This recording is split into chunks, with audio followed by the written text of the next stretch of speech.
પાટણના સાંતલપુરમાં જળબંબાકાર જેવી સ્થિતિનું સર્જન થયું છે। ભારે વરસાદના પગલે સાંતલપુર પણ એનડીઆરએફની ટીમ પહોંચી ચૂકી છે।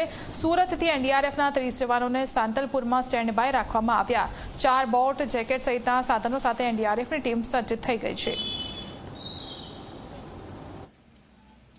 हमने डिप्टी कलेक्टर महोदय से वहाँ मीटिंग की और उनने यहाँ के लिए हमें ईयरमार्क किया है।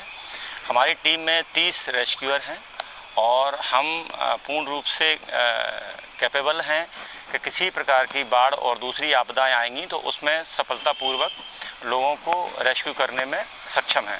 साथ ही साथ हमारी टीम में 4 बोट, 4 OBM और बाढ़ में राहत बचाव के लिए और अन्य जो सामग्री और संसाधन है हमारे पास पूर्ण रूप से हैं।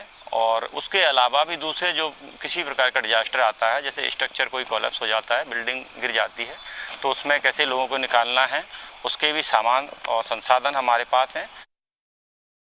પાટણ જિલ્લાના જે સાંતલપુર તાલુકા છે ત્યાં આગળ 17 ઇંચ જેટલો અનરાધાર વરસાદ વરસવા પામ્યો છે। કેમેરામેન નિકેશ દ્રશ્ય બતાવે કે જે પ્રકારે વાત કરવામાં આવે તો સાંતલપુર તાલુકાના 7 થી 8 જેટલા જે ગામો છે હજુ પણ સંપર્ક વિહોણા બની જવા પામ્યા છે। ત્યારે આજે જે પ્રકારે સરકાર દ્વારા એનડીઆરએફની ટીમ સ્ટેન્ડ બાય તરીકે સાંતલપુરની અંદર મૂકી દેવામાં આવી છે।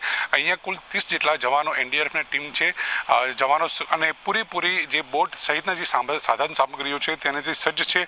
અને આ ટીમ દ્વારા અહીંયા કોઈ પણ જાતની ભારે વરસાદ થાય તો પણ આ વરસાદની પરિસ્થિતિ વચ્ચે પણ બોટના સહારે તેમજ અન્ય સાધનો સામગ્રી સાથે તેઓ બચાવ કાર્ય કરી શકે તે પ્રકારની સુવિધાઓ સાથે એનડીઆરએફની ટીમ અહીંયા સાંતલપુર ખાતે આવી પહોંચી છે। ખાસ કરીને વાત કરવામાં આવે તો જે પ્રકારે હવામાન વિભાગની આગાહી કરવામાં આવી છે કે આ વિસ્તારની અંદર રેડ એલર્ટ જાહેર કરવામાં આવ્યું છે, ત્યારે જે પ્રકારે વરસાદ બહુ વરસે અને જો કોઈ ગામ કે અન્ય કોઈ લોકો ફસાય તો તેમને કેવી રીતે સફળતાપૂર્વક તેમનો જીવ બચાવી શકાય તે માટે થઈને અહીંયા એનડીઆરએફની ટીમ અહીંયા સતર્ક રીતે મૂકી દેવામાં આવી છે। પ્રેમલ ત્રિવેદી, જમડિયા, પાટણ।